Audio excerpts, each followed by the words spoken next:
So good morning, everyone. It's still morning, and thank you for having us, Yair and myself. Always happy to be here, to come here, to spend time with you. So what I'll try and do in the 30 minutes that I have is to give you a short glimpse. I mean, the time is never enough, but to give you an idea about, where it is that we are today compared to where we've been a year ago. And, to share a little bit about our business, our products, what's happening globally, not necessarily just in this region. Talk a little bit about what it is that we do in this region and, how important it is for us.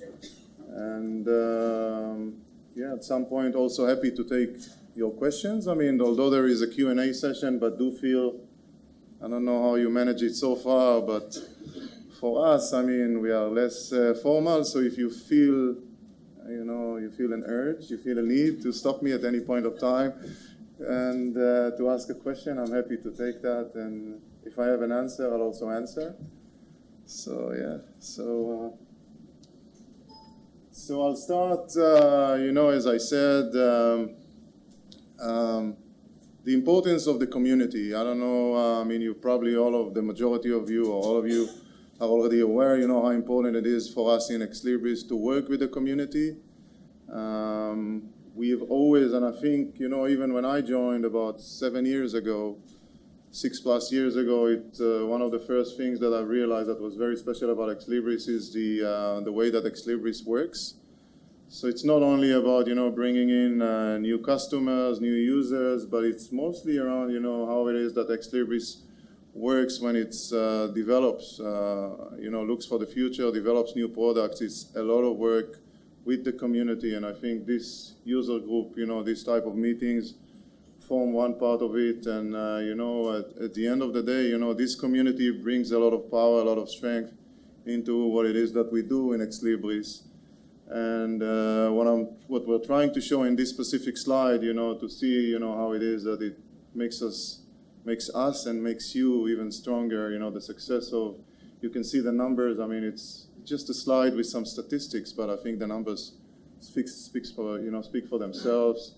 So we've had, a lot of success with Alma globally. I mean, in this region, as I guess you speak to each other, you know how successful it has been.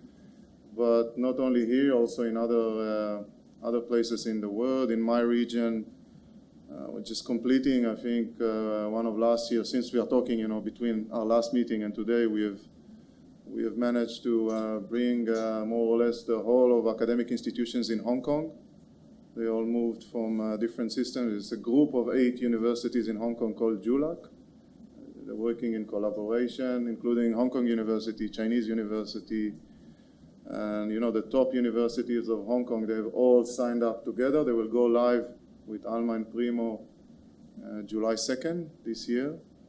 So, this is just one example to show you, how, more and more institutions are joining the Alma community. And what we see, and I will talk a little bit about Alma as we, as I proceed with the presentation, but we see a lot of new institutions, new users coming into this community, into our global community, but not necessarily from, our traditional, customer base, but they come from other systems, from other areas.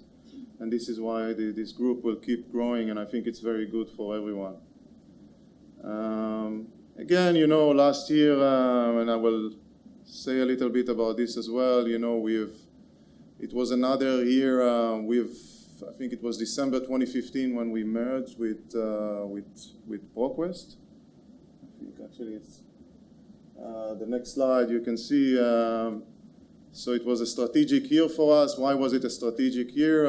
Some of the products, after merging with ProQuest, we have also taken upon ourselves to integrate, in a way that would be good and would be useful, would be productive, constructive for the user community. So we've ended up taking over what used to be the software business, ProQuest Workflow Solutions, or as some of you know it from previous days, it used to be called Serial Solutions. So we took over, the management, the leadership on managing this business unit within ProQuest. So we had to make some decisions. Some of them were not easy decisions in terms of, product roadmap, where it is that we need to take each product and which products could fall under the existing Ex Libris portfolio that already existed before. And we feel that we have taken the right decisions and that we have managed it quite successfully. I don't know how you feel, but again, both Yair and myself are around here. If you have any feedback to share, I think so far it has gone quite well. We've tried to bring the best of what existed in each product and to make decisions that would make sense for you. Not only that would make sense for our business, but decisions that would make sense for you, for the user, for our customers, for the users, and we've received good feedback. Where some decisions were not easy. ProQuest, for example, used to have a product that was in development. Some already had users already, including this community, like in Tota. So we had to make some tough decisions. How it is that we bring in Tota. How will it coexist with Alma, and without creating duplication, and making the decisions that would eventually make sense for everyone. And we've taken decisions, and so far it's been proving successful. What we're trying to do in this same context of of collaboration and merging with what used to be ProQuest Workflow Solutions, is to make good use and enhance the collaboration, bringing in all those users from the PQWS, as they used to be called, community into the Ex Libris community. I think it's working well so far. At the same time, we're trying to bring in more synergies. And this is something that you can probably see in our roadmap already for some of the products. Or maybe some things are already done in terms of synergies with what we do with ProQuest. More specifically, we've done a lot of work around content and to see how it is that we can merge the two index. And but again, if you feel, I know we have the working groups and you provide us with feedback, but we are always open to more suggestions and feedback from you guys. How it is that you feel that we're doing well enough, should do things differently. So more specifically about about our products, or maybe not so much here. I would go down and speak about each product, but I think this is more about what we do on a daily basis, and I will also speak a little bit about our strategy, what we see for each product, how do we see ourselves as an organization, as a company, moving forward with the existing product portfolio. So I think you are aware, and with regards to Alma, I think you're aware of the new UX project. I don't know how many of you are already involved, and I don't know how much you've gone into it. Alma Mobile, probably using it already. And the digital Alma D, what we call Alma D, has been we invested quite a lot there. So this is again in a nutshell. I mean, we're not going to go into all the details, but these are the things that we are mostly proud of, that has been introduced since our last meeting. Summon and Primo, again, try, like I mentioned before, to share the content offering. Something that has been very important for us, bringing in all the Summon users, the Summon community, and allowing them the opportunity to work with Alma. So this is something that we have put, as a top priority for us after the merge, and to make sure, that whoever, whichever institution was using Summon, is using Summon, will be able to use it together with Alma, seamlessly, just as easy as it would have been with Primo. This is something that we have invested and are still investing a lot of effort on. The new UI for Primo. I think it's really good. I don't know about you. And adding more and more functionality, features to Primo and Summon.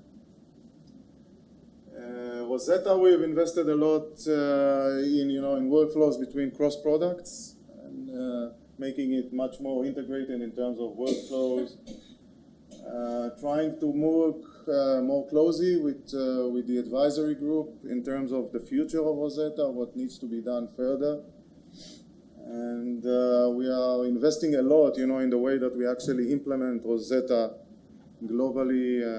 Again, I'm not sure how relevant Rosetta is for all of you, although we've seen Rosetta being introduced, and I have a slide about it, in academic institutions, but still, the most dominant market, if I would say, still, state and national libraries. But we are seeing a lot of academics taking interest with Rosetta as well. And again, some statistics and all, but I will not go over it one by one. In terms of strategy, I think you know already, that Libris is, the strategy is based upon the fact that we have, when we started developing Alma about 5-6 years ago, it seemed like something, I wouldn't say crazy, but many of you, many libraries around the world asked us, why is it that you feel that you need to develop something, called next generation platform, next generation system, and what it is that you mean, and what was really driving this development of new system when you had a successful product like Aleph.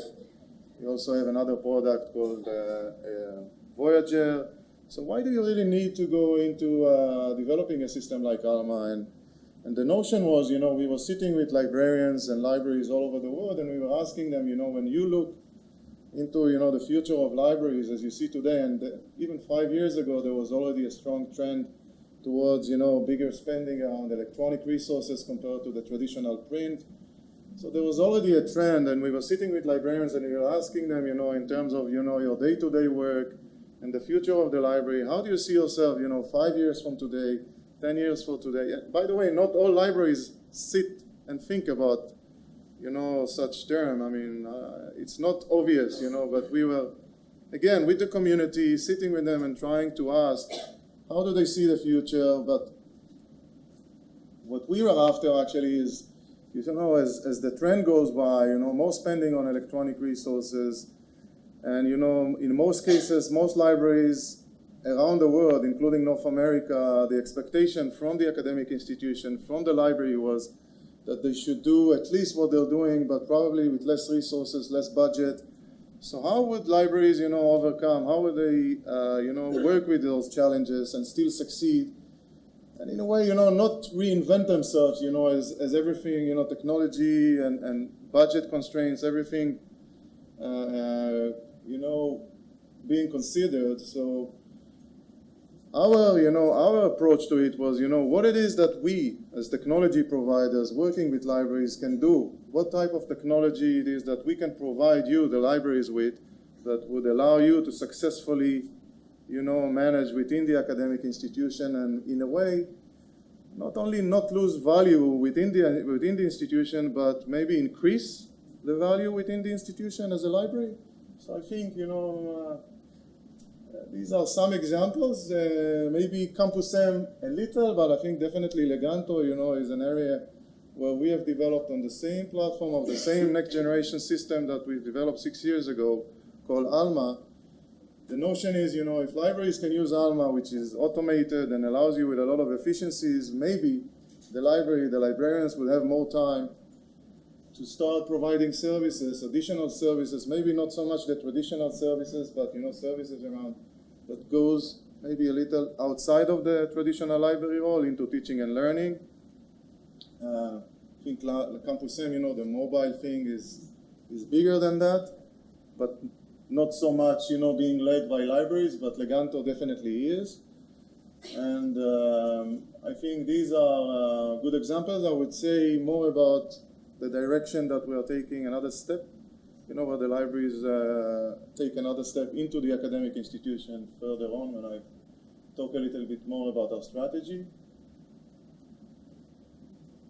Another thing that we take very seriously is customer satisfaction, as I said before, so I think we have shown you already, that we take this very seriously, and not only by, creating nice slides, coming here, talking to you, but we have a lot of of initiatives that we are taking, to so, I mean, it's not a secret. I mean, all of you know, especially in this region, that we are working very strongly on moving the whole company to the cloud. So you can see the numbers here. I think they speak for themselves again. We're investing a lot in moving everyone to the cloud, creating efficiencies, and making sure that you get, a very good customer experience while we do so. I don't know how you feel, but we have invested a lot in surveys, trying to see and seek feedback from you, how it is that you feel that we're doing. So we do read your responses. I think Yair, my colleague, will talk in more detail about this. But this is something that when you are responding to a survey, please be aware we are reading everything and we are taking it into account. And it's very important to us what you say, and we seek ways for us to improve. So we don't only come here, to hear about the good stuff. We would also like to hear about the bad things, the places where you feel we need to improve. So again, I repeat, please say whatever you feel. I mean, even if it's sometimes not so nice to hear. So again, now I'll speak a little bit about, this was more about, what we are currently doing. This is more about our strategy and, where it is that we're going. I don't think any of it is new to you, but, the direction is still very much the same direction. What I've just mentioned, the library in the center, but, how it is that the library can make an impact within the institution, how it is that the library can provide more services, new services, better services, and everything goes around that. So again, I think it didn't change from those days when we started developing Alma. Again, you're looking at integration across workflows, how do you enhance productivity within the library, and bringing,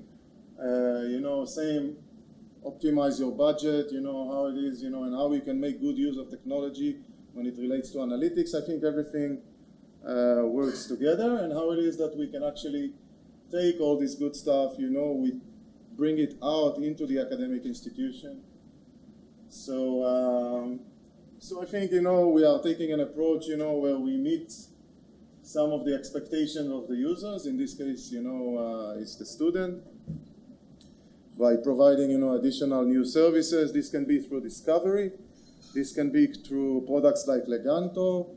We are looking at other, other ways, new ways to do it by adding developments to our existing products. Some of it you already see in our discovery or in Alma, but some of it we are also looking in terms of developing new services and also new acquisitions that we are currently looking into.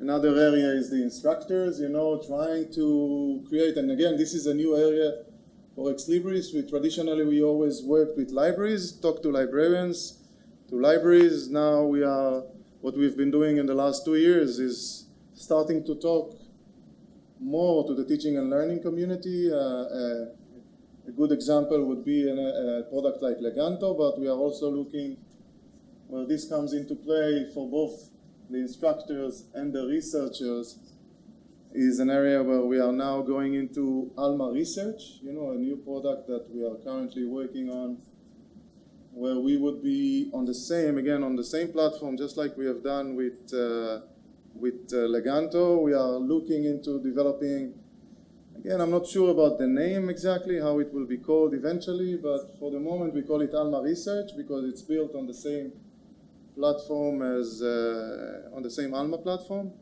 So what we are currently doing, is talking to the research community and finding out, what it is that we feel is mostly required from their community.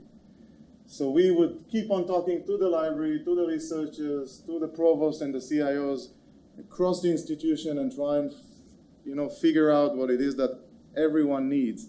But at the end of the day, what we are trying to achieve is through the library, provide the library with technology, with the right tools, so the library can, at the end of the day, provide those services to the institution. And by that, we believe that we would increase the value, increase the strength, increase the importance of the library within the institution. So this is our strategy and this is our goal. And so far it's been working well, and again, in this context, I think it's important to for us to stress how grateful we are. We've seen a lot of support from libraries, even when we speak to, to other, within the institutions, we speak to other stakeholders. What we've seen in Australia and New Zealand for sure is, a lot of support from the library trying to help us to facilitate, meetings, discussions with other, stakeholders within the institution, and this is very helpful. And again, only shows you, the importance of, collaborating with this community. It's not easy. It's not something, it's not obvious, for you guys to support us, especially when you speak, we speak to people like CIOs, how busy they can be, especially actually in every university, CIO is whatever, IT head, these are very busy people, they are all over the place. It's not easy to get their time, to get their attention, and I think we've seen a lot of support from you guys, and we really appreciate that. It's really helping us.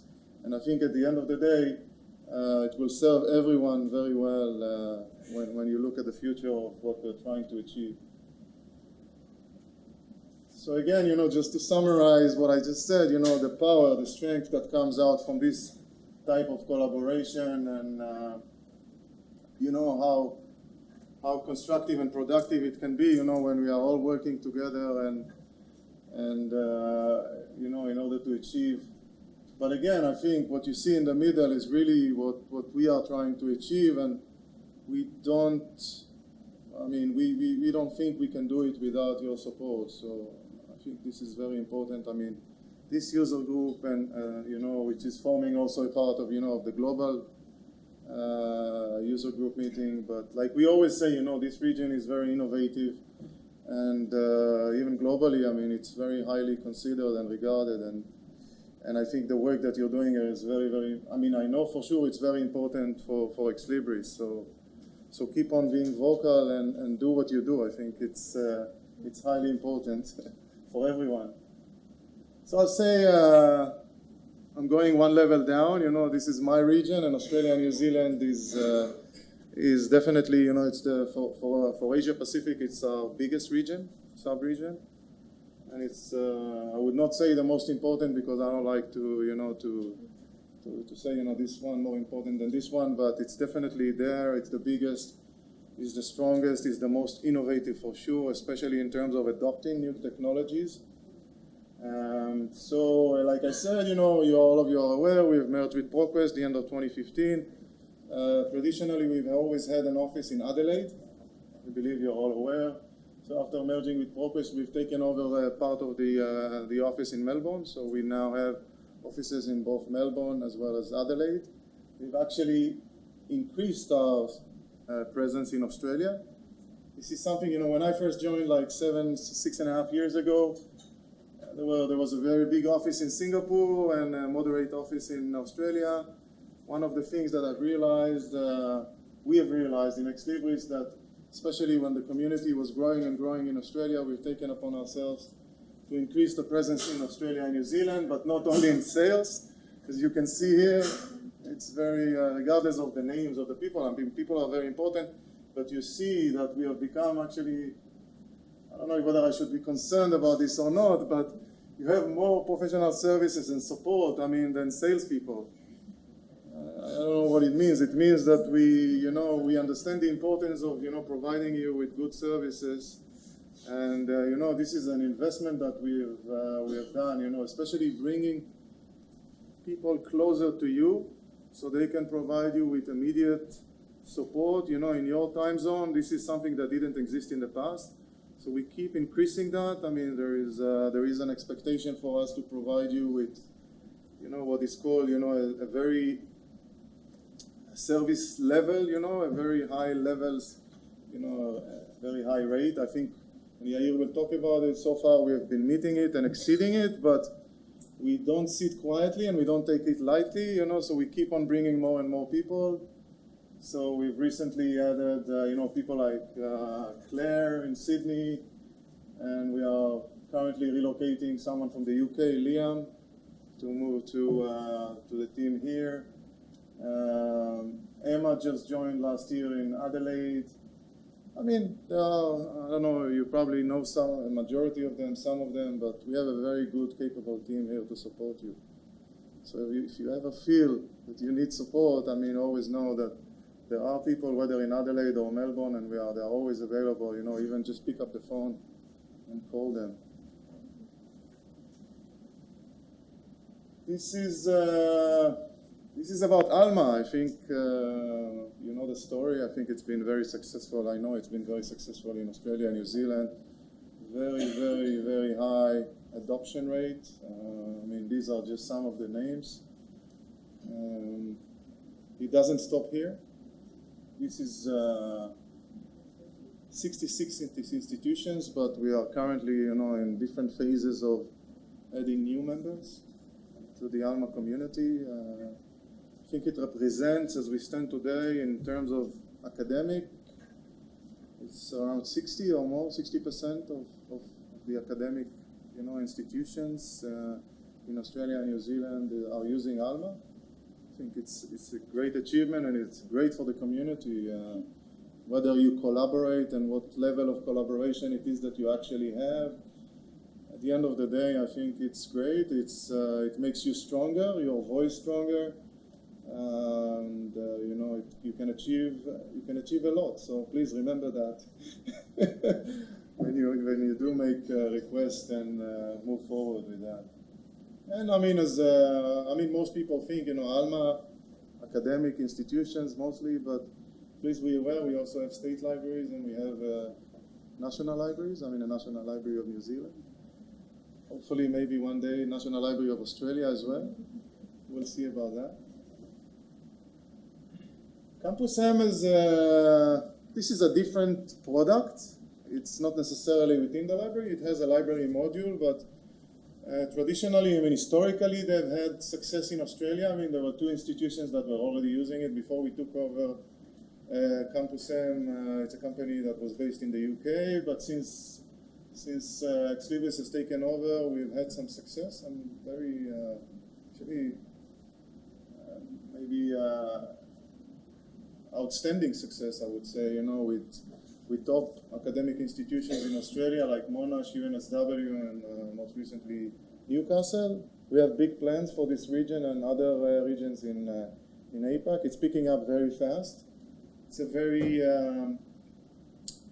it's different from what we do in the library because we work with multiple stakeholders, like I said before, and different people who maybe have different requirements and maybe I would say less patience, you know, CIOs, technology, you know, offices within the institution.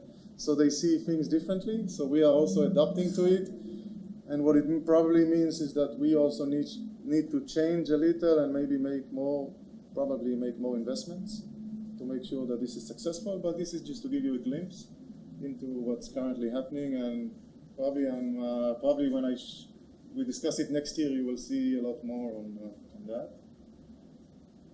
And this is my last slide, actually, just to give you, just like I said before, you know, to give you an idea about where Rosetta is. It's very important because we are currently in discussions. Again, we are, like I said, traditionally it's always been, you know, national libraries, state libraries, but what we see an interest, a growing interest with academic institutions, including in this region.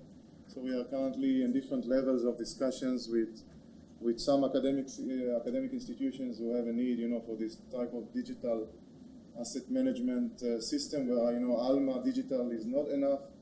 So just be aware, you know, where it is that we're going, and I think globally it's also been since last year it's seen a lot of success globally. So this is it, and again, thank you for your time, your attention. I'm still around. If you want to ask me, you want to approach, or you want to do it now, or the Q&A, please do not hesitate. And I believe Yair is next. Thank you. Thank you, Yair. So I'm going to do the presentation from here because I just can't stand behind to move when I present, so I think it's okay. I'm in Amsterdam. I run operations for Libris. I joined Libris 4 years ago.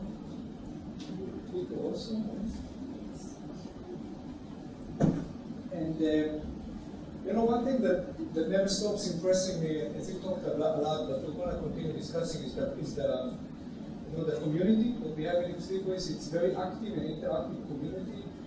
And you go worldwide, start with Luna, and then you see Igloo, and then the regional user groups like you know, ANZREG and Israeli group and Italian group. We have an Italian group this week.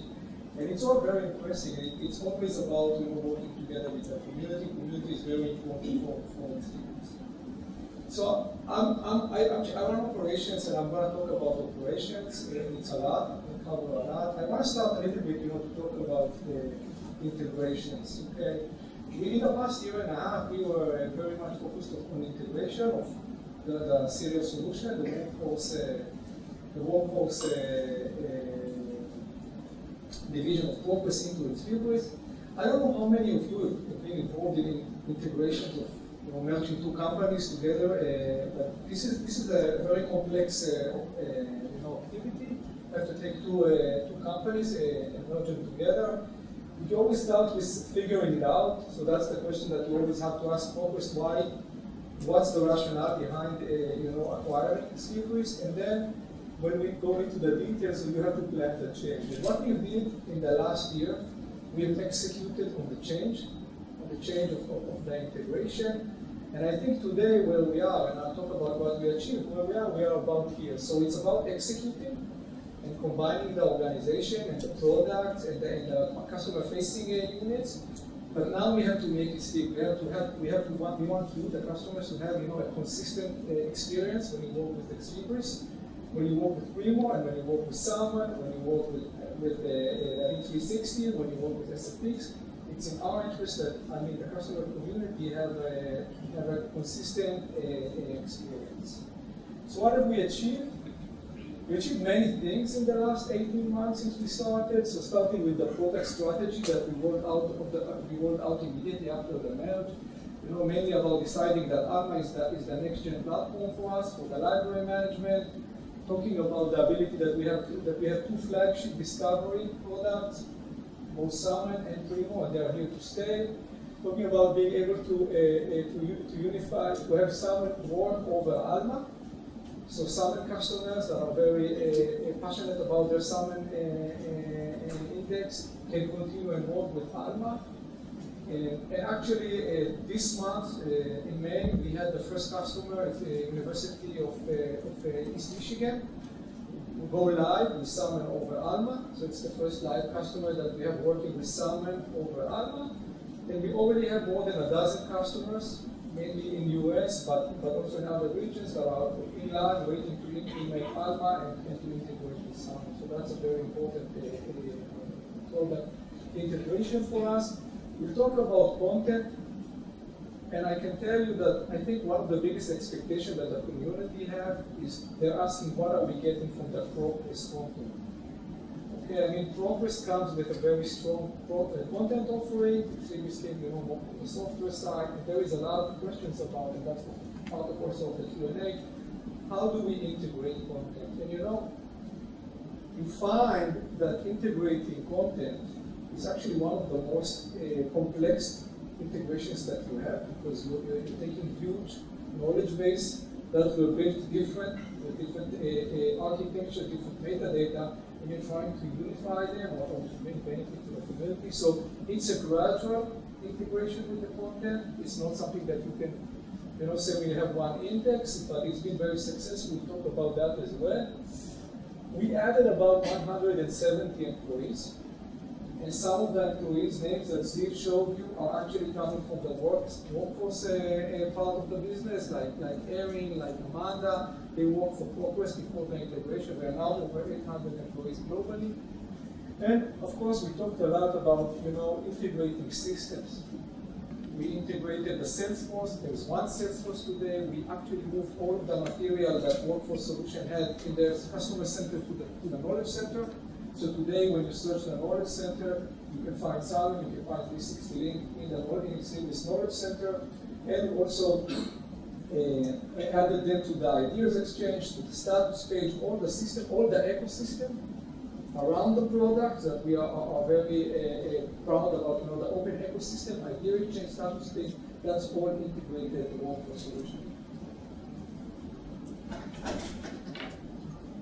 So this is the operations. This is the operations vision and mission for 2017. On the external circle, you can see our mission statement. I mean, we're saying that what we want to do is, customer success, easy to do business, quality of content, and operational excellence.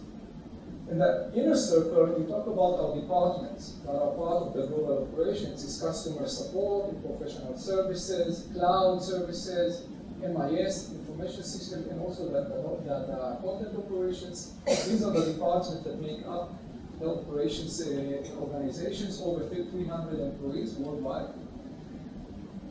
But I think the most important part in this diagram is the center circle that talks about what we want to do. We want to continue and improve the way we operate. And the only way that we can continue and consistently improve is by engaging and getting customer feedback.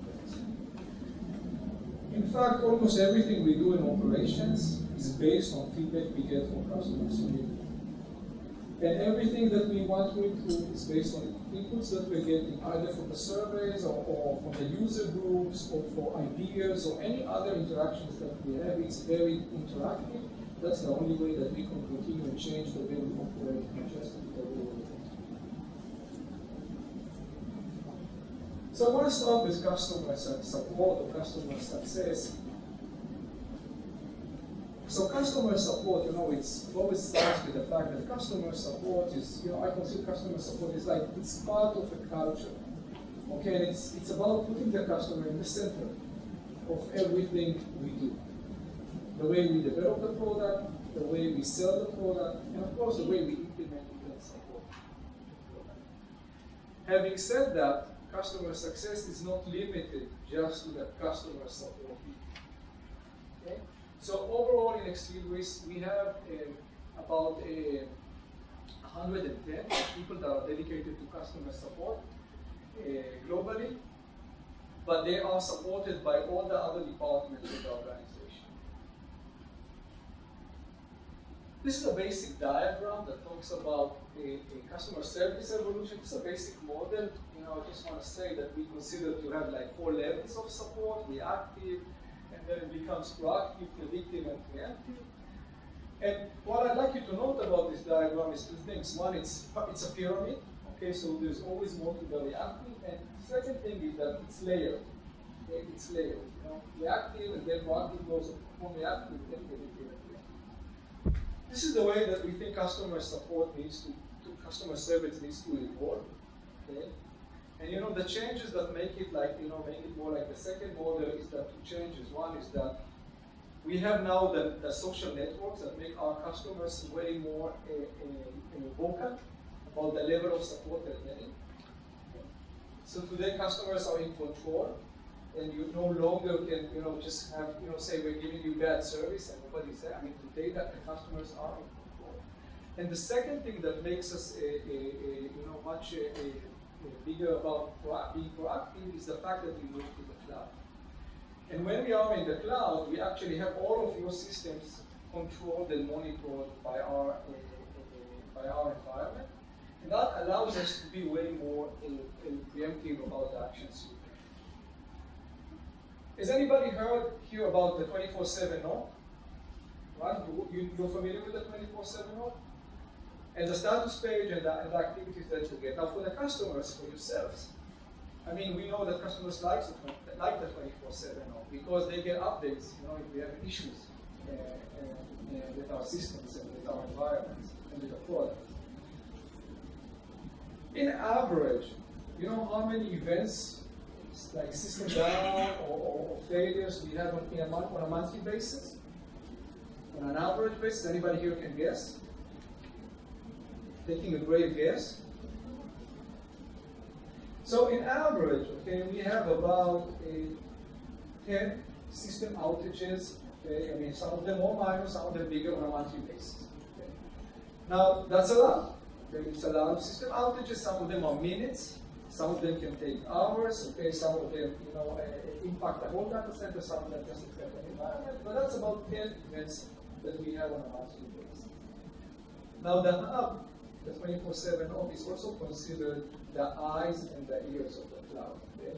It actually monitors all our environments, and we get alerts. Okay? We get alerts, internal alerts, that allows us to take action. And on a monthly basis, we get about 5,000 alerts. The hub receives, about 5,000 alerts, and most of them it can resolve. Okay, like let's say 4,000, in average 4,990 alerts he can resolve without having any impact on customers' performance. Okay, so that's about being, preemptive, more monitoring, being more proactive about taking actions in the cloud, so the customers will have less reactive events. Of course, that when we have an outage, of course, we understand that this is the worst situation that we have, because we already reached the situation that we are impacting.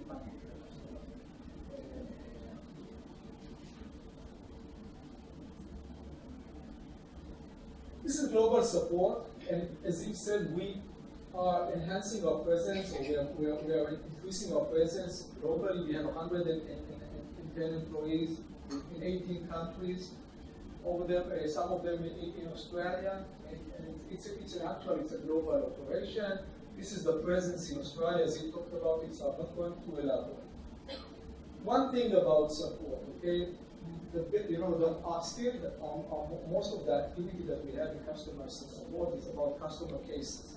Right? The customer is not happy, he opens a case in the Salesforce, and that's what we call reactive support. Okay? You guys control it, you open the cases. This is just a diagram that shows you that on an annual average, we deal with about 50,000 cases, customer cases, 10,000 cases on a yearly basis. Now it's a lot of cases, but I think what you'd like to see is first that one third of them relate to content. We talked about content, we always talk about the product, but the content is a very important part of your experience, so one third of them relate to content. What's important to note is that the overall number of cases that is open on an annual basis is relatively constant. Okay? It's pretty constant, it's around 50,000 cases a year, while our customer community continues to grow. And it means that we're actually doing two things right. Okay? It means that we are improving the product quality. Okay? So we are releasing the product on a monthly basis. Say Alma is released on a monthly basis, that the R&D team is doing a good job about improving the quality. And the second thing that we're trying to push very hard, and you know that you're familiar with that, is that we're strongly promoting self-service, or what we call, the knowledge center, or what we call, searching for knowledge articles and online help.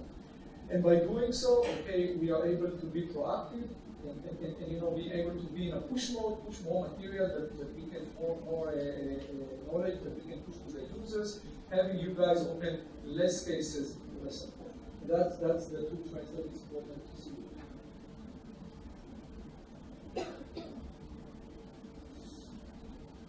As Yves said, 3 years ago we introduced the customer surveys, and for us they have been a game changer. Okay, because now we no longer talk about customer satisfaction, we can actually measure the customer satisfaction and take action upon it. So what you see here is the customer satisfaction rate starting with 88 and going up to 92. We also see, and that's very impressive, we also see the number of surveys that are filled by customer. It's actually growing. We do over 1,000 surveys. We get over 1,000 surveys every month from customers. Now for us, the surveys is a game changer because now we have full visibility to what you think. I mean, some of you it's a one-click survey, right? You can rate, get a smile, you rate a smiley, but some of you go the extra step and add comments. About 50% of the surveys have comments. And the comments are very important. Now you think of a support analyst sitting in his office. And most of his day he's doing cases. And now he gets feedback. He solved the case. He's passionate about his customer being happy, and now he knows what's the level of satisfaction. And some of the comments are just, Yaniv is great. Okay, thank you, Yaniv, for having a fast resolution, these kind of comments, for the analysts, they make them very proud, okay, of their activity, but they also motivate them to act, to giving better support. Now for us, they don't only, we don't only just get the cases, but for us, we can also take action.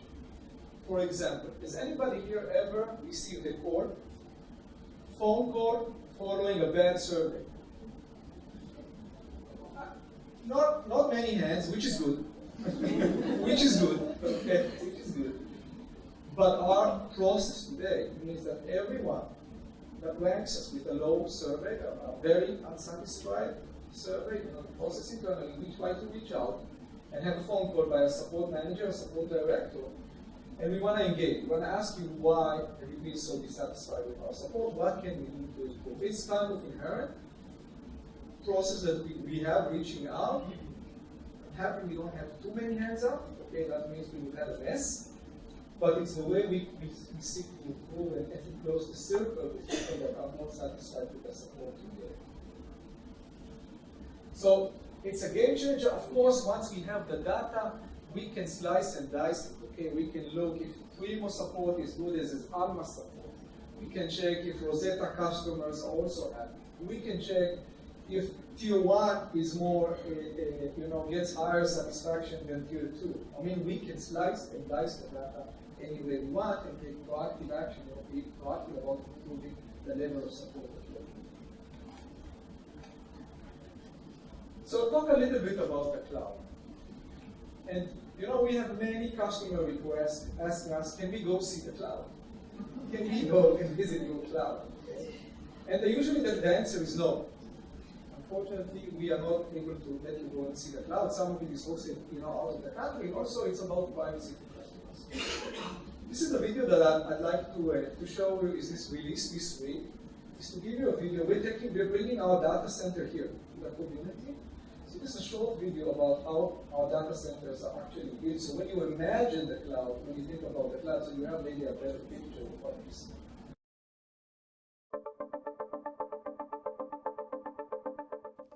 We have chosen to partner with leading players in the colocation space, such as Equinix and CenturyLink. Libris leverages purpose-built, modern and high-end data centers that are designed and maintained to provide rock-solid reliability. Our strategy provides for consistent standards across all our sites globally, from network, storage and compute design to power, cabling and labeling, as well as rigorous change management procedures. We are fanatical about the design and layout of our equipment, enabling us to smoothly scale as we grow and easily adapt in order to implement new technologies when they're warranted. Every facility we select has multiple redundant systems, from generators and uninterruptible power supplies to cooling and air conditioning infrastructure. Physical security is of paramount importance at the data center. Every visitor must be registered in advance and is then authenticated by the data center security personnel. Combinations of proximity cards and biometric systems ensure access only to specifically authorized areas. Within the facility, there are multiple levels of security, from entrance turnstiles and man traps to room and cage access control.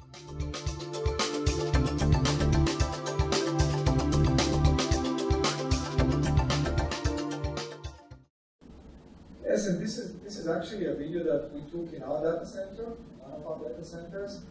All of our data centers are designed in the same way, so they're identical from the design perspective.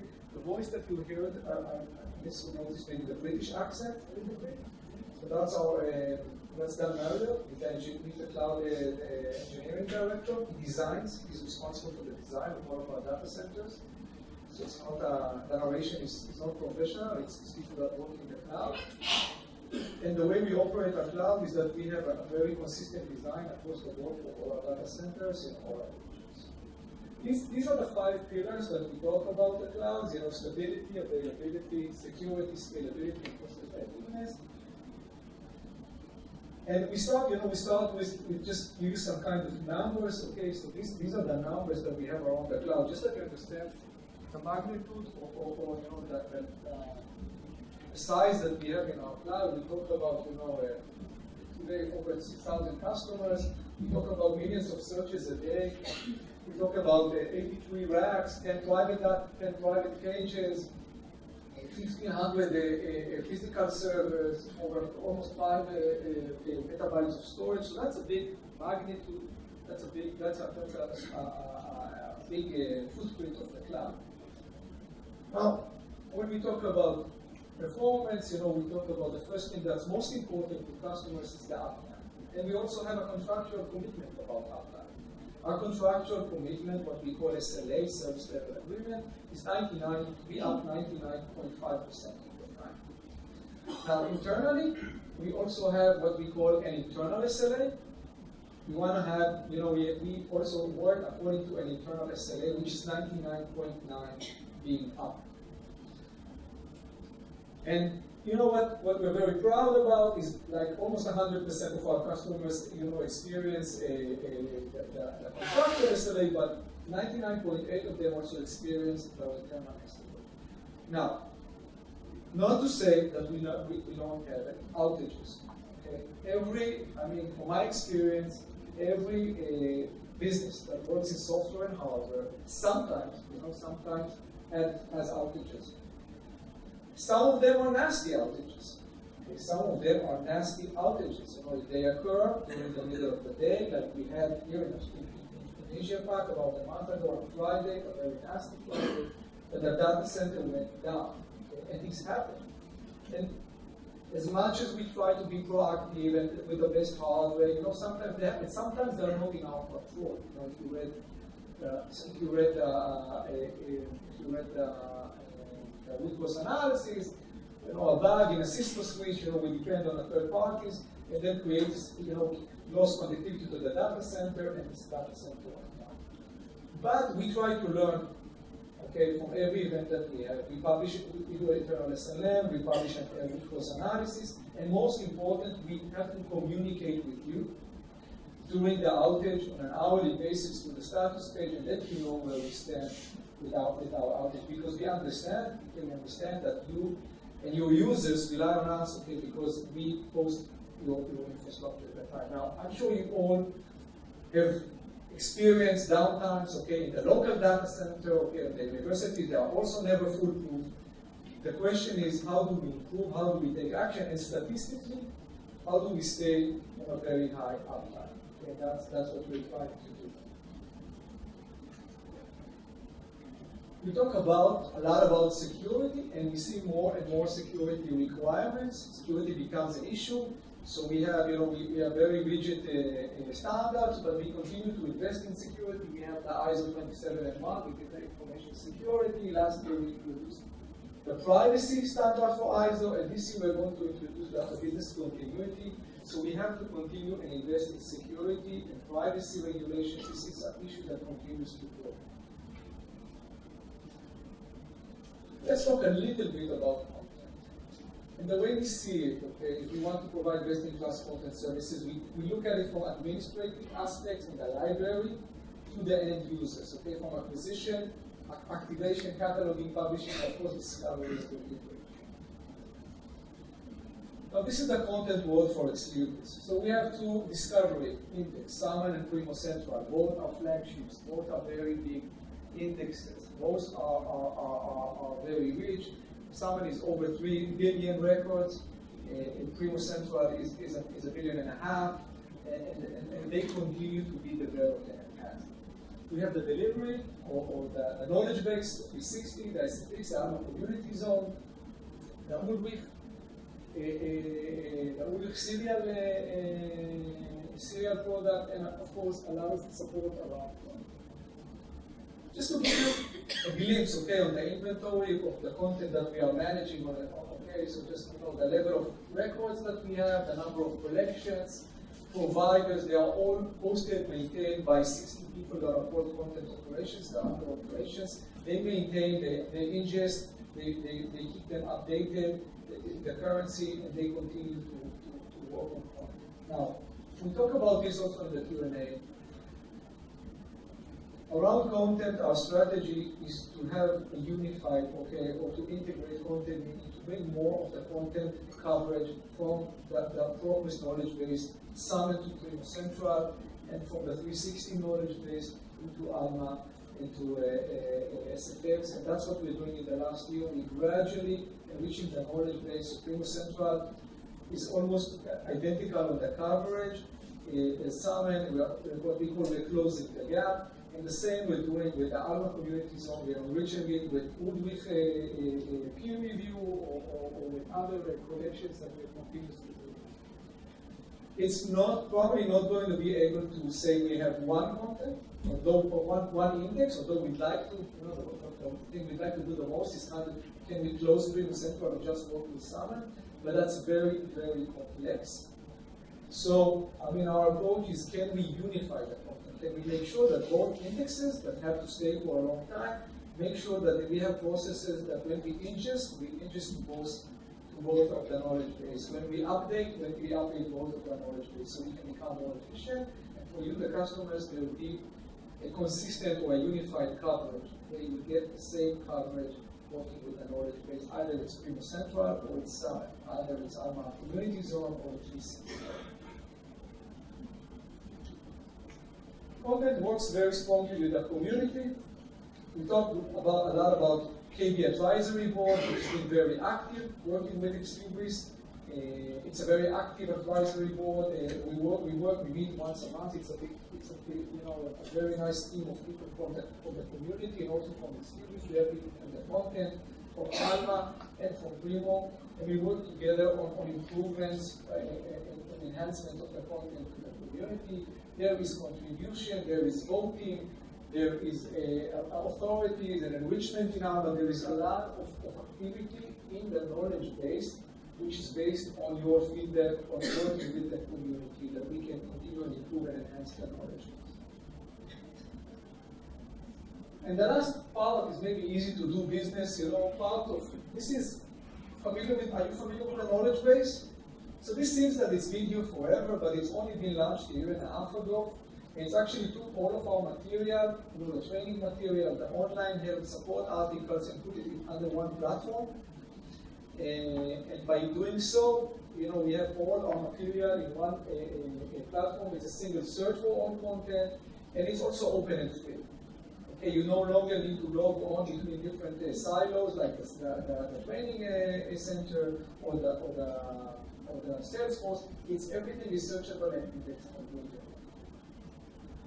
Now we measure, of course, the first thing that we measure is it successful. Okay, are we getting traction? For us, it's a big investment. We are publishing a lot of materials to the knowledge center. So the first thing we measure with Google Analytics is the number of searches or the number of entries that we have on a monthly basis.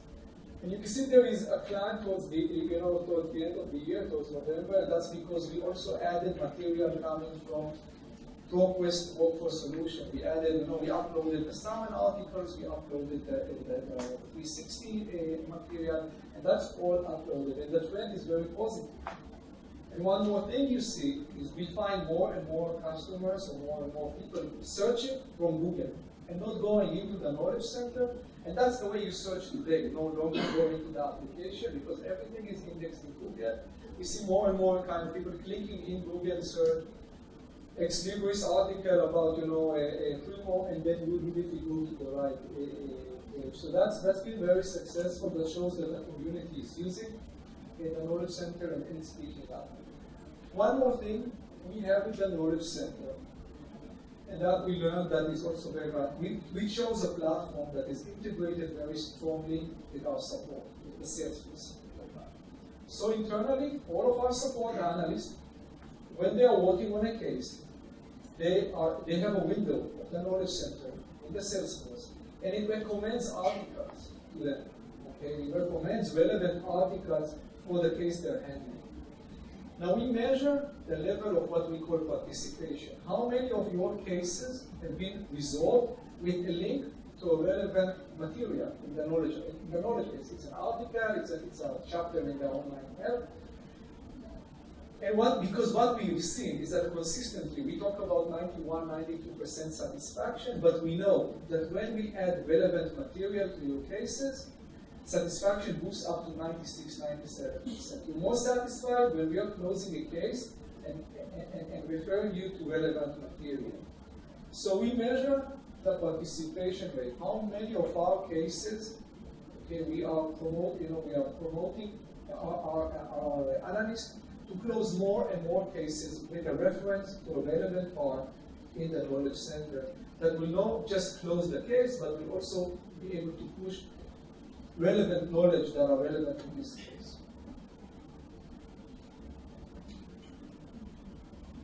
A lot of the things that we're doing in the ecosystem are done based on your feedback. One of the issues that the KB Advisory Board asked us, they said, you have this idea exchange, and we are voting on the products, but all of the content voting is done under Salesforce, under the KPI. It doesn't make sense. Why don't you open it like you have, like you open the voting for enhancement, the product enhancement that came from the KB Advisory Board. That was their request, and we launched it in April. Okay, that's a new section in the idea exchange content, and we see that it's picking up. Like in the last month since we launched it, we already have like 129 requests for new collections and about 800 votes for these collections, and we are already in a process of adding some of these collections into the knowledge base. So that gives you another channel to vote on collections that you want to add on top of the NERS voting that the user community has. This is like an open platform.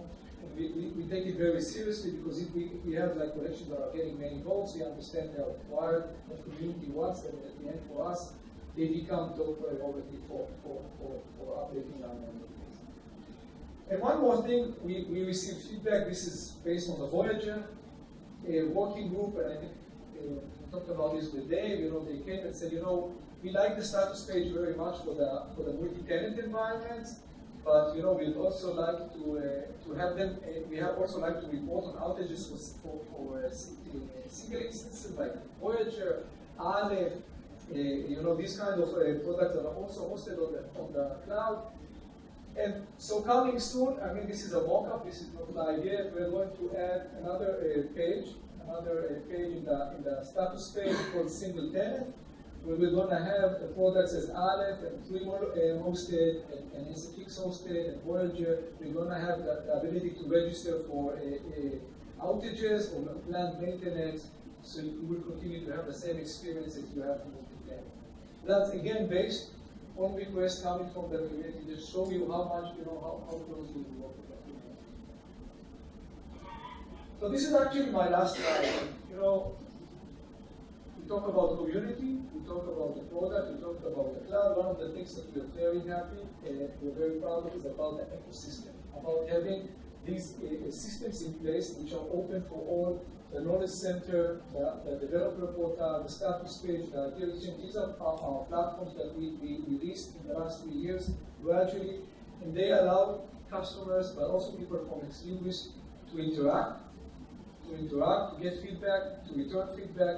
Some of them are one direction, some of them have multiple directions, like the status page, and they allow us to work together.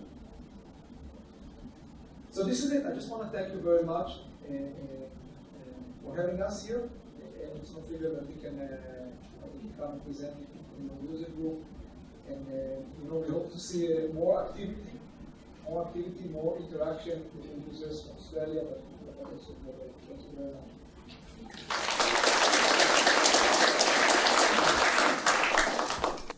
much. So, if people have been to Igloo are expecting a comedy session, it's not going to happen. I'm sorry. At Igloo, they normally have a bit of a comedy guy comes up. He doesn't normally. He's pretty good, but he's from the Austrian consortia, and he's doing really well. If you can speak German, you can pick up his acts on YouTube, but I can't. So I'm sorry. So we're starting off with a Q&A where we've actually received questions from you guys that we can ask ex-Libris and put them on the spot. So we'll start off. So the first question is about PCI, which is always a hot topic, especially after the issue we had just a couple of days ago. So I'll pass it across to you guys. So the way we set up Primo Central is one index.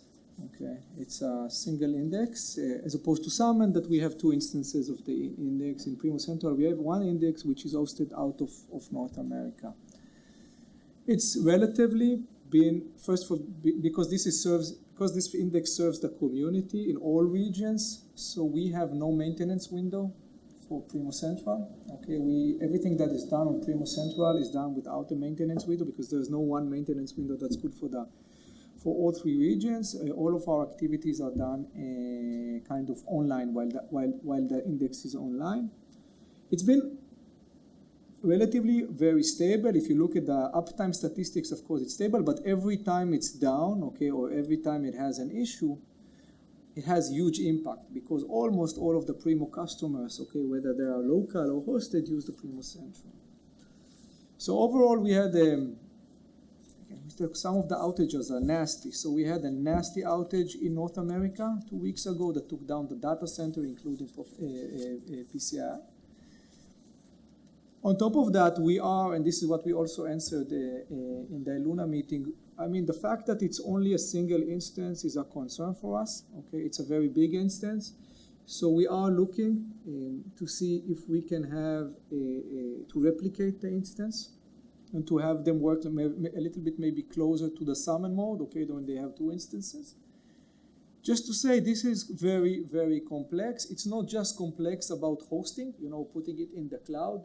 It also requires a lot of changes on the software side, having two instances that are working in an active mode, we call it, okay, that are 100% synchronized, and that ingest goes into both of them, requires many enhancements on the software side, okay. But we understand that at the size of the index today, and that and the level of users, and as you've seen in my slide, I mean, there is about 4.5 million searches on a daily basis going to this index. So it's getting a lot of traffic. We understand we're probably going to have to do something also to improve the performance, but more important to have it redundant because it's a very big index. And probably towards, we're starting to plan it. It will take some time, but, it's on our roadmap to have it as a redundant index. Any follow-up questions on that? Oh, there we go.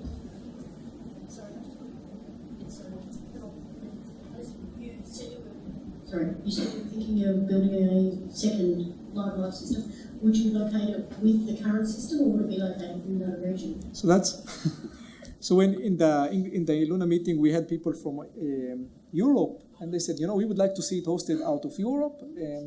I can tell you one thing for sure: it's not going to be hosted in the same data center as we host it today because it doesn't make sense. The whole thing about having it redundant is about working in a different data center, so it's not going to be Chicago.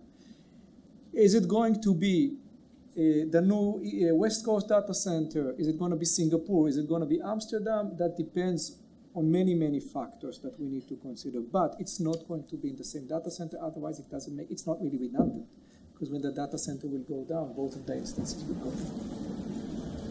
Peter? Just a thought, that the perfect should be the enemy of the good. Is it possible to have an interim step where you have a non-active situation? I'm thinking that if we had a data center that was a week out of date, you'd still have 99.9999% of the records, and that would be the failover until you get the active. Is that contemplated? No, I think you're right, okay? I mean, in general, you're right. But just to understand, as opposed to other systems that we have, like Alma and Primo, which has the local bibliography records, this is a big index, okay? Once we have another, I mean, for you to have like an entrance for a week, like last week, you still have to duplicate the index, okay? And to host it somewhere different. Now, after you take that kind of an activity, I mean, having it 1 week up to date, in a lag time of updates, or keeping it up to date all time, that's the smaller part. Okay, the most important thing, investment on our side, is to build another instance at the same size, okay, same reliability, same amount of hardware, and then the way we sync them, that's kind of the second level activities that we take. Now, physically, we only have one instance in Chicago. If anything happens, it's an issue. it's been very stable, we protect it, there is a lot of protection around it, and it doesn't go down very often, but when it does, it impacts all of the community, so that's why it's a big risk for us. Any other questions? Good. Next question. So this is tied up with the Alma internal users. Most of you are aware of this. So some of the questions are, the question being raised here is, what support will Libris provide in helping institutions transition these internal accounts?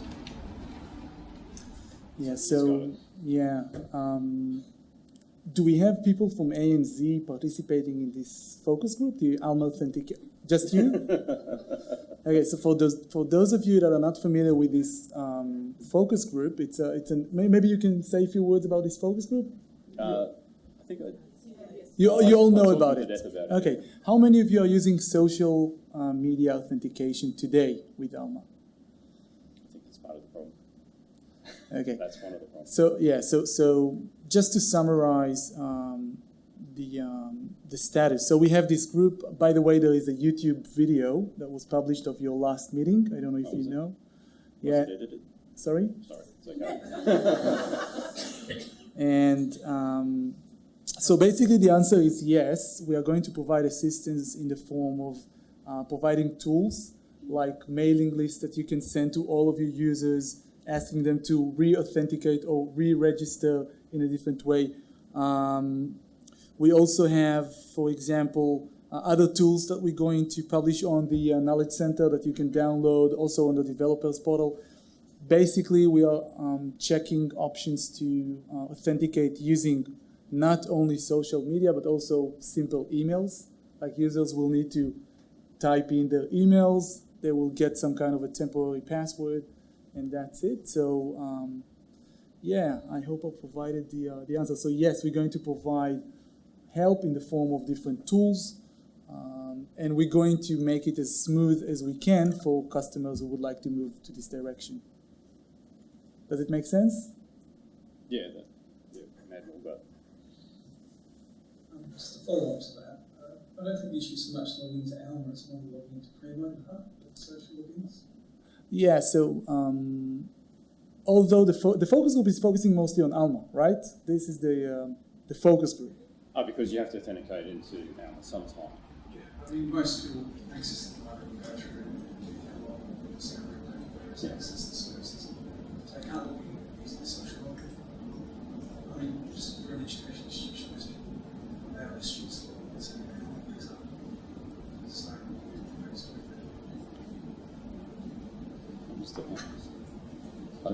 So, I missed that. Did you guys? If you could repeat it again, sorry. I guess what I'm getting at is most educational institutions wouldn't have students logging into Alma using the social login through it as an interface. They'd be doing it mostly through the discovery layer or through recording or something. And having that facility that should log in using a social login or summons or whatever it is might be one of the first steps as opposed to the second step. Yeah, so maybe I wasn't clear enough. So when I said login to Alma, I meant also, Primo and Summon, logging into your patron data. So, yeah.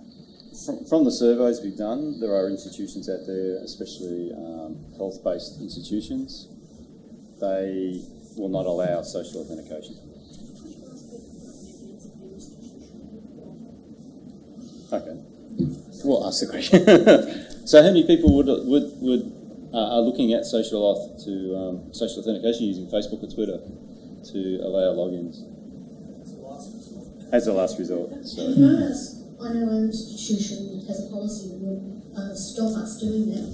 Would other institutions here actually have institutional policy that would block the use of social media as a login?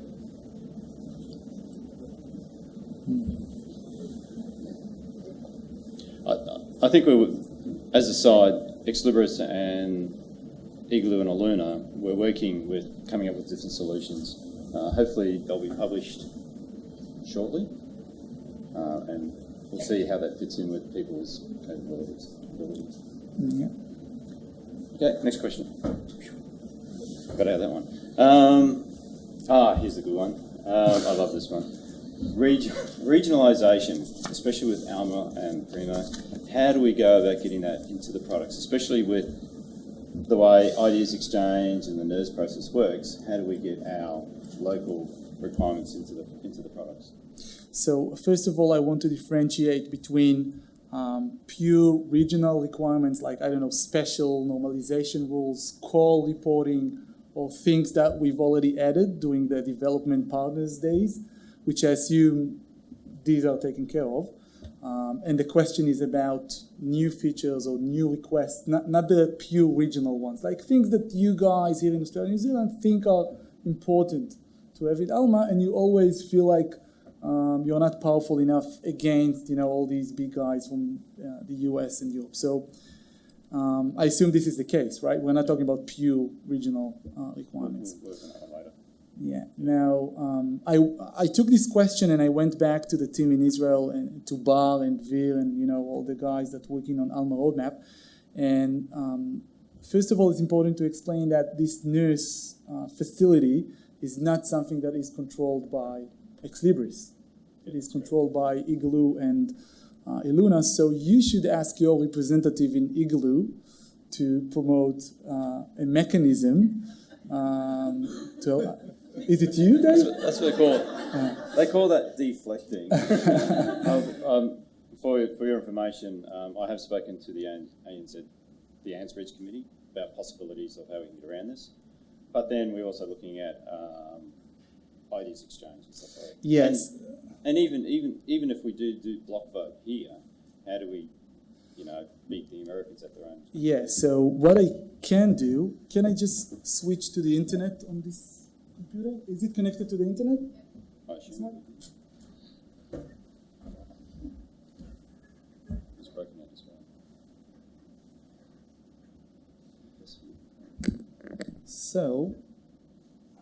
So as I said, we don't have a lot of influence about NERS, but we do look at the ideas exchange, and I want to show you something very simple.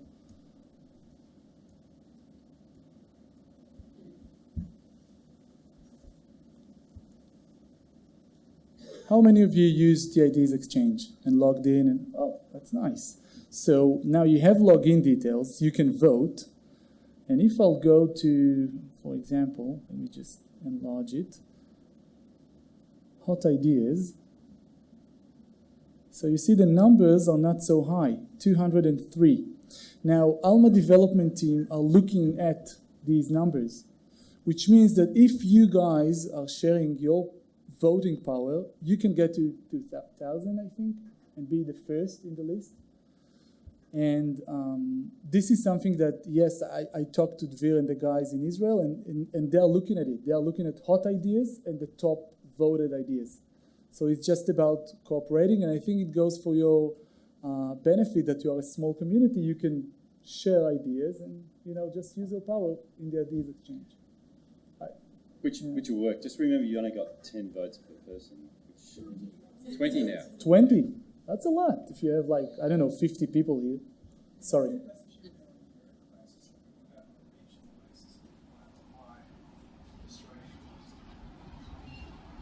Sorry, that seems to be on a purely numerical basis. What about on a regional basis where, for example, there might be legislative requirements? There might be up to the top, for example. Legislative requirements? Copyright, for example, social So my comment in the beginning was that these kind of requirements go through a different pathway, and they are considered all the ways, like with Leganto.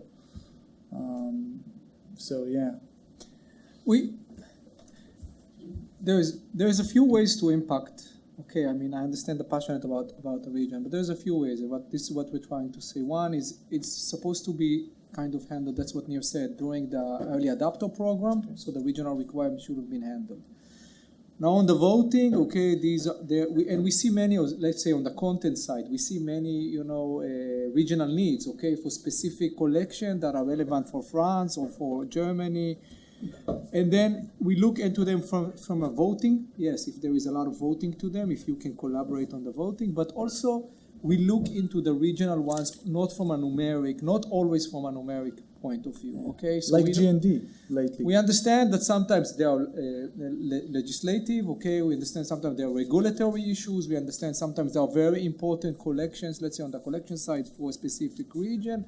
The community can voice them out, okay, like ANZREG can voice them out and say, these are very important, these are regulatory, and we will deal with them as well.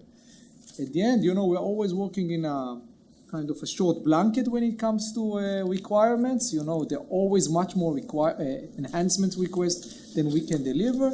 So we have to balance between the ones that are kind of the most wanted one by the whole of the community according to the numeric requirements and the regional ones. Also, I know that on the regional, on the working groups, on the NERS, there is some weight, okay, to regional requirements. I know that's how it's been in the SFX group, that they have been putting aside some of the collections for regional requirements. I don't know if it's across all the board or all of that, but it's a balance, okay? It's a balance of how you balance, the numerical and the regional that are usually always get a less amount of votes, but we understand are very important for the community. So it's not just look from, the ones that get the highest votes and that's it. Do you have any specific examples where we will decline? Like regulatory or legal issues, I mean, we'll be happy to look into them. Oh, well, I can't give it to you offhand. We'll go back and we'll send it through to you. Yeah. No, but it sounds like from the comments made, it sounds like there should be some examples, right? I mean, it's. We'll find something. Don't worry. You'll find it. Don't feel as we're not. We'll get some. Sorry. Okay. Cool. Right. Okay. Yeah. So this is another interesting one. So we've been hearing about the ALMA repository work that you guys are thinking about doing, and you mentioned it. So are you looking at moving into the CRIS space, or are you still investigating? So first of all, I think that what you're referring to is the ALMA research initiative, research, right? yeah. So just to differentiate it from the ALMA digital repository. So yes, we're going into the CRIS world, but we're not replacing pure CRIS systems. We're not going to manage, the research from A to Z. We do now working on this ALMA research. Just briefly, so in the last 2 years, we did some study and research, and we formed some kind of development partners, and we're about to form, I think in the next couple of months, also an early adopters group. We are moving with ALMA into the research data management discipline, or area, call it as you wish, basically about management of publications, management of research data, metadata, capability of storing research data and allowing researchers to cite, the research data with DOIs of items stored in ALMA. Also, researchers' pages, like probably you're familiar with, probably you have it in some of the universities where you have a researcher with his own bio and publications. So allowing to do all this kind of stuff with the new ALMA research initiative. Now, it's a big initiative in Libris. We also have a presentation that I think it was presented in last Iluna, and we can share it. I can send you the link, and you can see more in more details. I can share it with Megan, and you can see more about this initiative. And as you probably know, we're probably going to approach you because Australia and New Zealand, as Ziv mentioned earlier, are always innovative and advanced in terms of adopting new technologies and new products. And we're going to approach you and talk further about it. So, any follow-up questions? Anyone willing to put their hand up for this one? No? We'll go to the next question. Yeah, so this is the good one. This is the knowledge base. So in particular, at the moment, we've still got the summon indexes, and we've got the PCI indexes. We've got indexes everywhere, and community zone, the ALMA community zone. What are the long-term, well, preferably short-term plans for this, merging them all together? So I think what I said in my presentation maybe address some of the questions. Yeah. The goal for us is to unify the content in the indexes coming from Focus side and coming from Ex Libris side.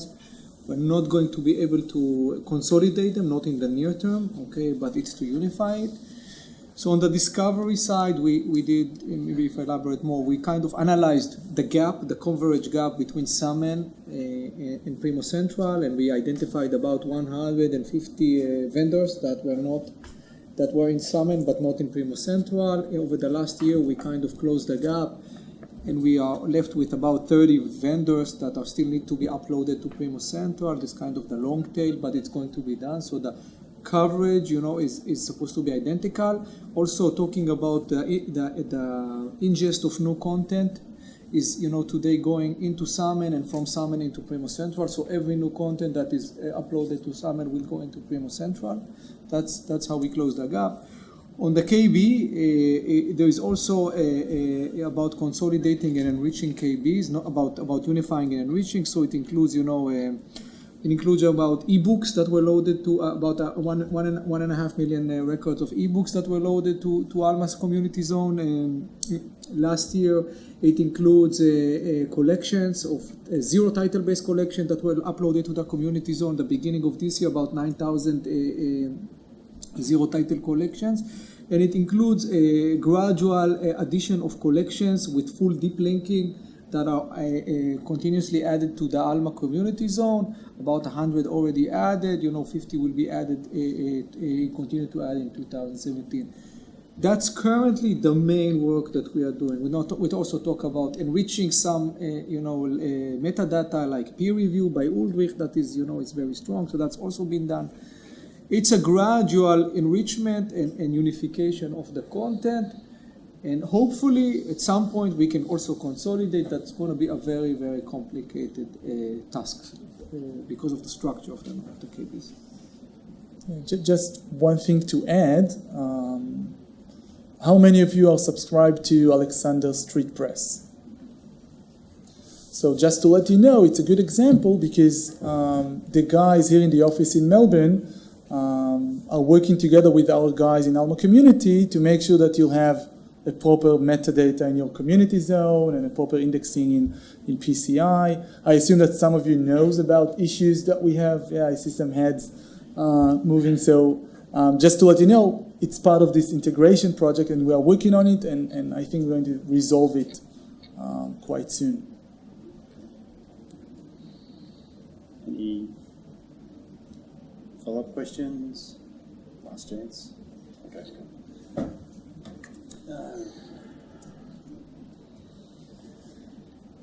Okay, so this is a long one. So this is to do with the Libris Australia authority headings being loaded up to community zones. So it's actually quite short one. What the data set? The answer is short. No, we just contacted them several times, and also the State Library of New South Wales asked us the same question a couple of weeks ago, and we approached them again, and they are just not cooperating. So. If you guys have some good friends at the National Library of Australia, then call them and ask them to be nice to us. But this is the current status, and we've sent another email 2 weeks ago saying we've been asked again.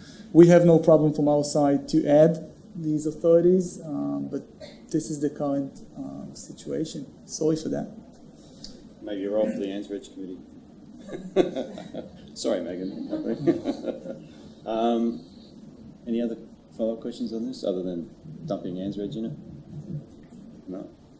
Cool. Oh, the second part of the question. Oh, the supermarkets. Okay, this can take 1 hour now, if you want. Well, the point is that, yes, we have updates.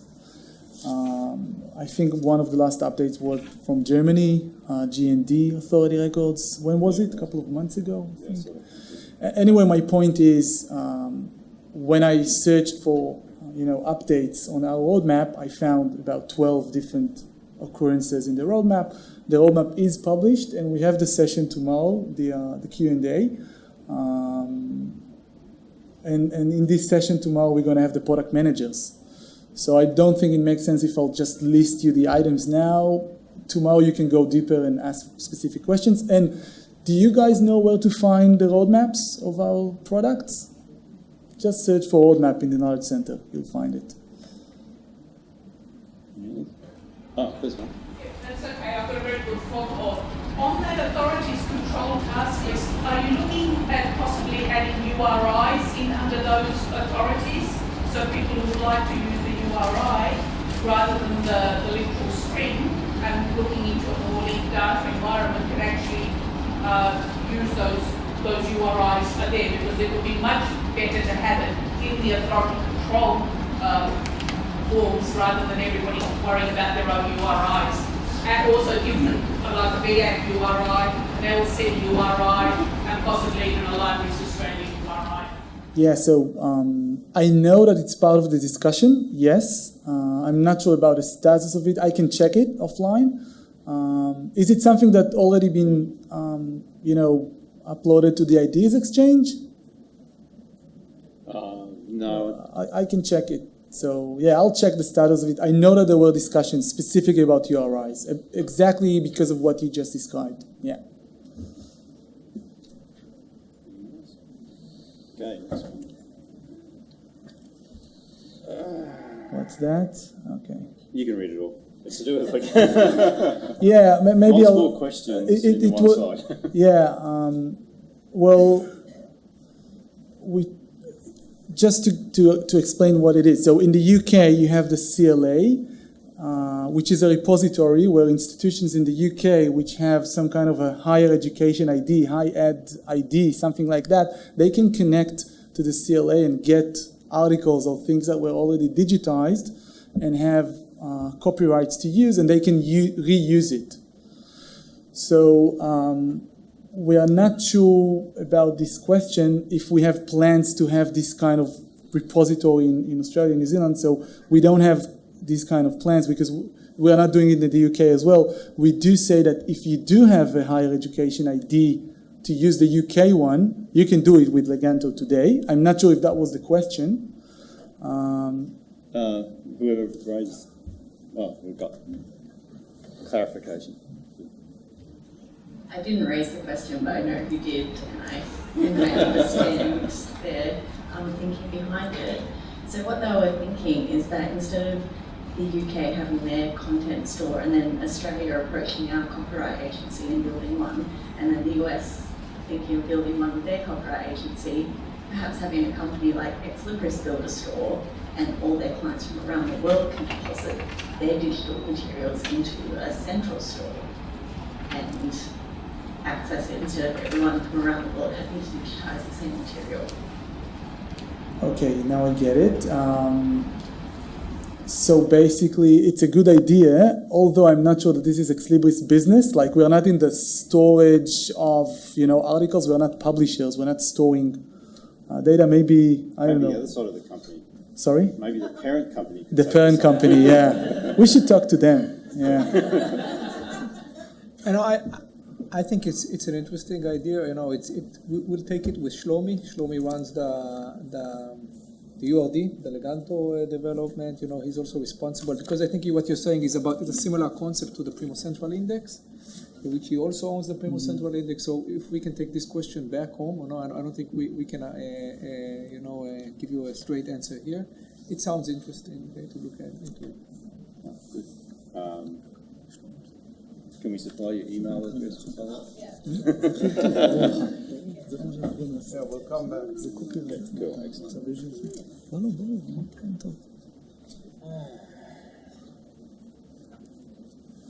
Primo. I know what this one's about. Yeah. So this is the long-term goals in regards to the Primo back office optimization, which we've had a demonstration of it. So we're interested in your long-term goals. So you already know about it. So you're familiar with it. You had a demonstration. So I don't need to explain what it is, right? It was a great presentation. Okay.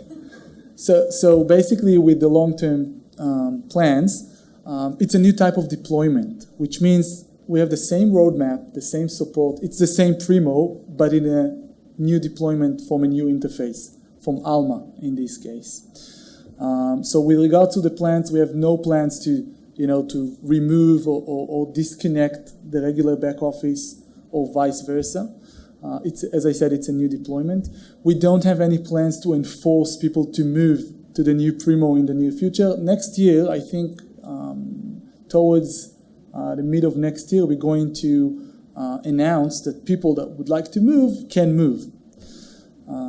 If we talk about, for example, analytics, you'll have the same analytics that you have today from Primo, but from access from Alma back office. So basically, the bottom line is it's a new type of deployment. It doesn't change the support that we have or the roadmap that we have for Primo. It's the same roadmap, and we call it Primo VE. It's like, what VE stands for?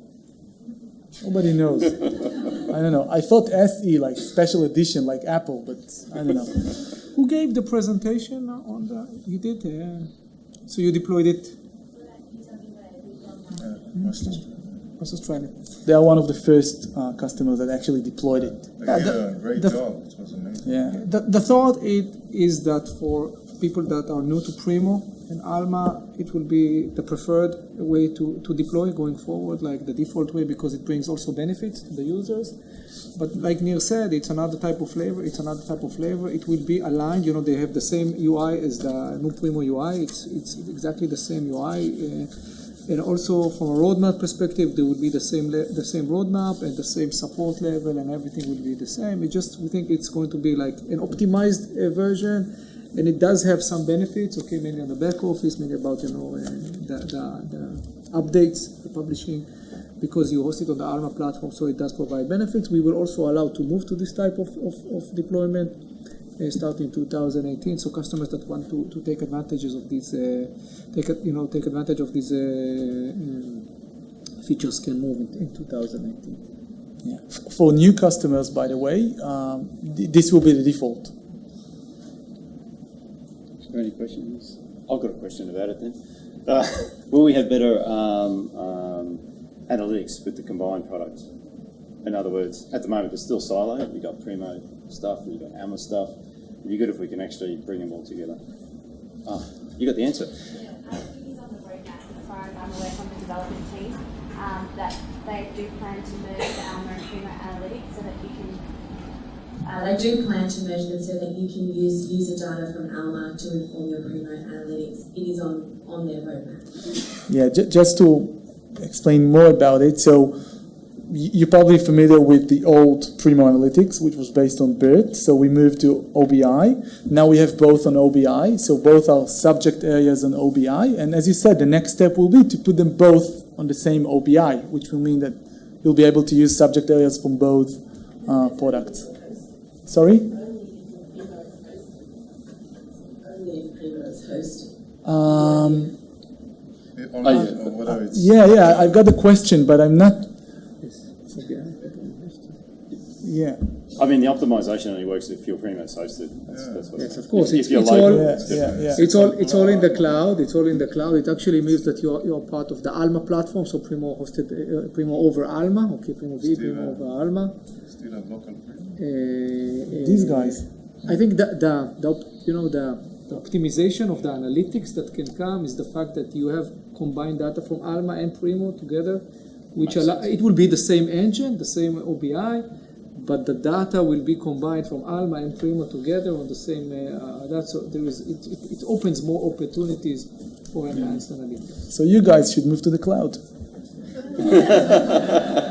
Yes, we're thinking about that. Maybe from Auckland also. Soonish. How does that sound? Any other questions on this one? No. Good. Hey, guess what? You're all off easy. Are there, while we're here, and before they run away, is there any general... Oh, here we go. Eb's got a general question. That's good. Not take it on notice if you have to. But. Hi, come on, I've got an opportunity, why not take it? It's on the my presentation yesterday, and it's on your announcement that you are now going to be going or looking at going to BibFrame. It was on the 9th of May announcement. I was just wondering what your thoughts were on your general linked data framework going into ALMA. So if you're ever going to redo the metadata editor front end, that we can get rid of the mark input form. And I know that the other user UI was just cleaning it up, but it wasn't any fundamental change underneath. So if we had that metadata editor, whether it would be possible, if people wanted to be marked, fine, but those of us who don't, who want to start looking at data, that we can do that. And also for those of us who want to do the resource description and access data and have it output, I know you store it in your own proprietary format, but have it output in RDF without going through BibFrame, which doesn't follow the LRM. Are there any plans for that? You may want to take it offline. Yes. Well, to summarize the question, you're basically asking if we have any plans to have metadata editor for RDF and BibFrame. That's the... No, not BibFrame. Not BibFrame, just RDF.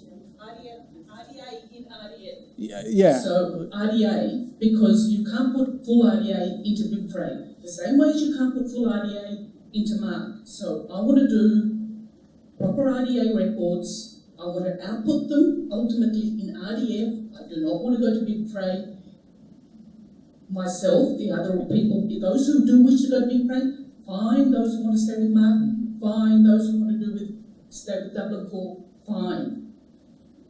But those of us who don't want to do that, who actually want to follow the international metadata creation standard, are we able to do so? Yeah, so I need to take it. We need to take it. Yeah. So we have the focus group, the linked open data, and also the metadata, the new metadata editor. Do you have any representatives from Australia and New Zealand in this focus group? Sorry? I am the liaison officer. Okay. We'll take it up with them as well. Yui is the Australian rep, so if you can get hold of Yui from State Library New South Wales, rattle him a bit if you want. They'll make his day. How are you going for time? Because I know you have to race off. Do you have any other questions from the floor? This is a good start. Yeah.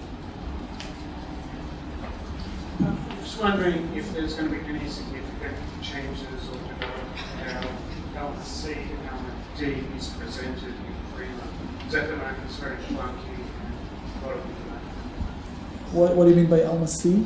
Like the collections. Oh, the collection discovery. The collections and digital objects. The bit we talked about when we said we'd like the improvement on the display of the collection, it is very clunky as you go through all the layers. Yeah. The collection. You're talking about the collection discovery. Yeah. Yeah. So first of all, in the new user interface, I assume you noticed that the link leads you to the old collection discovery. We still don't have it under AngularJS. We do plan to move it to AngularJS as well, which means that you'll have more customization capabilities. It's just the whole thing is very clunky and more of an add-on, cheap add-on, a real collection or how we want to see collections or digital objects. Yeah, the input your input is very important, and it's part of the roadmap. But we need to get your ideas as well. So you can either send it offline to me, and I'll forward it to the guys in Israel because they do work on it. Or you can also put ideas on the ideas website. But I definitely understand what you're talking about. It's like it's like an old. Yeah, when you click and then you see just the thumbnail and the link, and then you see the other items in regular Primo search. So yeah, I understand. And just opposite Bas, we'll just say we prefer the term Alma C for him, so that'll really be better. Alma C. Yeah, I'm familiar with the term. I suppose one. Oh, James. You got the mic, you can ask the question. This is about normalisation rules. So at the moment when you're publishing, if you want to apply normalisation rules on your way out of Alma, you can only do that if there are marked records and you're outputting them as marked spell. If you've got marked records and you want to output as double core records, there's no facility to apply normalisation rules on the way out of Alma. And that is something that we would very much like. We actually then have to do a separate process out of Alma. So you basically want to have like crosswalk from mark to Dublin core during the export or publishing process. Yes, and some ability to apply normalisation rules to map different mark fields. What's the, just for me to understand, what's the idea behind it? Why do you need to publish in Dublin core rather than just mark? So we're publishing to well-packed digital collections gateways. They require in DC, and you may be using a non-standard mark field or two. We may want to export the odd secondary identifier. So at the moment, to do that, we have to export the markets, and they'll do a bit of a twist and then pull it back up. So I would imagine that there would be other institutions might have this kind of use case. Get sent stuff to Trove in Dublin core. I mean, even putting some other system it's easy just to make it a lot difficult. Yeah. Well, we don't have it on the roadmap, but we can. Sorry. No, I just want to say, I think, I'm not sure we have the right people to answer the technical questions, so I would like to take a note of them, okay, and get back to you on them. I'm not sure we have, the right people and we're not prepared for them. So I apologize, we are not, I'm not that expert on the normalization rules, and we need to take it back with the team. I think that some of the questions we can provide much better answers, once we get into theirs. I wouldn't be surprised if we could answer this. I would be surprised myself. Thank you very much for responding to our Q&A. Nothing too difficult for you. And I think lunch is outside. Right.